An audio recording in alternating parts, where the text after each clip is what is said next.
আওয়ামী লীগের সময়ে মৃত মানুষ ভোট দিয়েছে। আওয়ামী লীগকে অবশ্যই বিচারপূর্বক তাদের যে নিবন্ধন সেটি স্থগিত বা বাতিল করতে হবে। বর্তমানে যে নির্বাচন কমিশন, এই নির্বাচন কমিশন তো সেই অভ্যুত্থানের ফসল। আমরা মূলত তাদের কাছে জানতে চেয়েছি আগামীতে যে নির্বাচন অনুষ্ঠিত হবে সেক্ষেত্রে আসলে তারা কি ধরনের প্রস্তুতি গ্রহণ করছেন।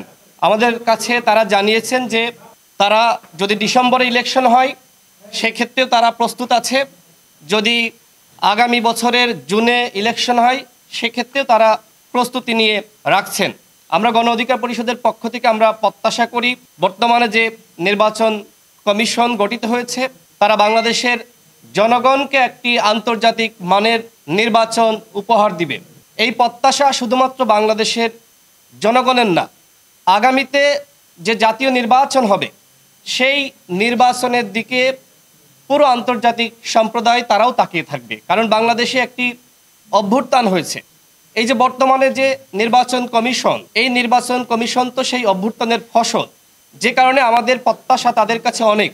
আমরা জানিয়েছি যে আগামীতে যাতে করে ফ্যাসিস্ট আওয়ামী লীগ এবং তার দোসররা নির্বাচনে কোনোভাবেই অংশ নিতে না পারে। ইসির পক্ষ থেকে বলা হয়েছে যে এটি আসলে রাজনৈতিক ঐক্যমত এবং এটি আদালতের বিষয়। তবে আমরা বলেছি যে ইতিপূর্বে আমরা দেখেছি যে রাজনৈতিক দলকে আপনারা নিবন্ধন বাতিল করেছেন। তো সেক্ষেত্রে আওয়ামী লীগ যেহেতু একটি গণহত্যাকারী দল এবং তার দোসররা এই গণহত্যার সাথে সম্পৃক্ত, সুতরাং আপনারা অন্তত তাদের নিবন্ধনটা আপনারা স্থগিত করেন বা বাতিল করেন। এ ব্যাপারে তারা বলেছেন যে তারা এটি নিয়ে ভাববেন, আরও অনেকের সাথে আলোচনা করবেন। এবং ইসি যেটি বলছেন যে তারা অত্যন্ত স্বাধীনভাবে, এমনকি সরকারের সাথে পরামর্শ করে সরকার যে সিদ্ধান্ত চাপিয়ে দেবে সেটি না, তারা অত্যন্ত স্বাধীনভাবে একটি কমিশন হিসেবে তারা কাজ করবেন।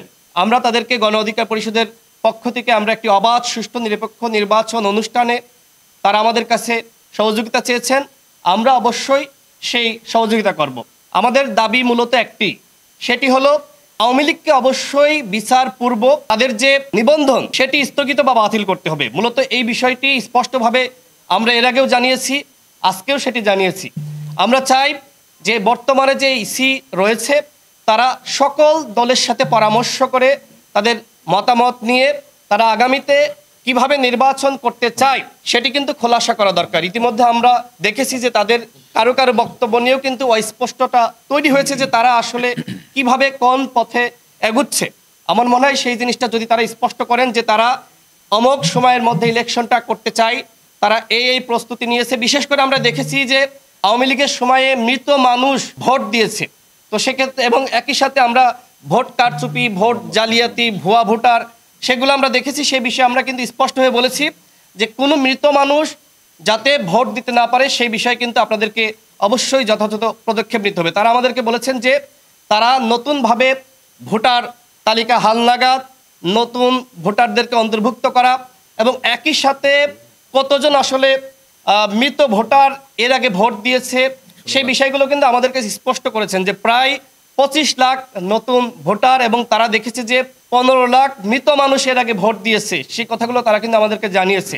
এবং একই সাথে তারা দেখেছে যে আপনার ইতিপূর্বে আওয়ামী লীগের আমলে নানান ধরনের সংকট সমস্যা হয়েছে। তারা চায় যে আগামীতে তারা এই ধরনের সমস্যা, সংকট, ভোট কেন্দ্রের জালিয়াতি, এই ধরনের সমস্যা যাতে না হয় আমাদের কাছে তারা সহযোগিতা চেয়েছেন। আমরা তাদেরকে শতভাগ সহযোগিতা করার আশ্বাস দিয়েছি।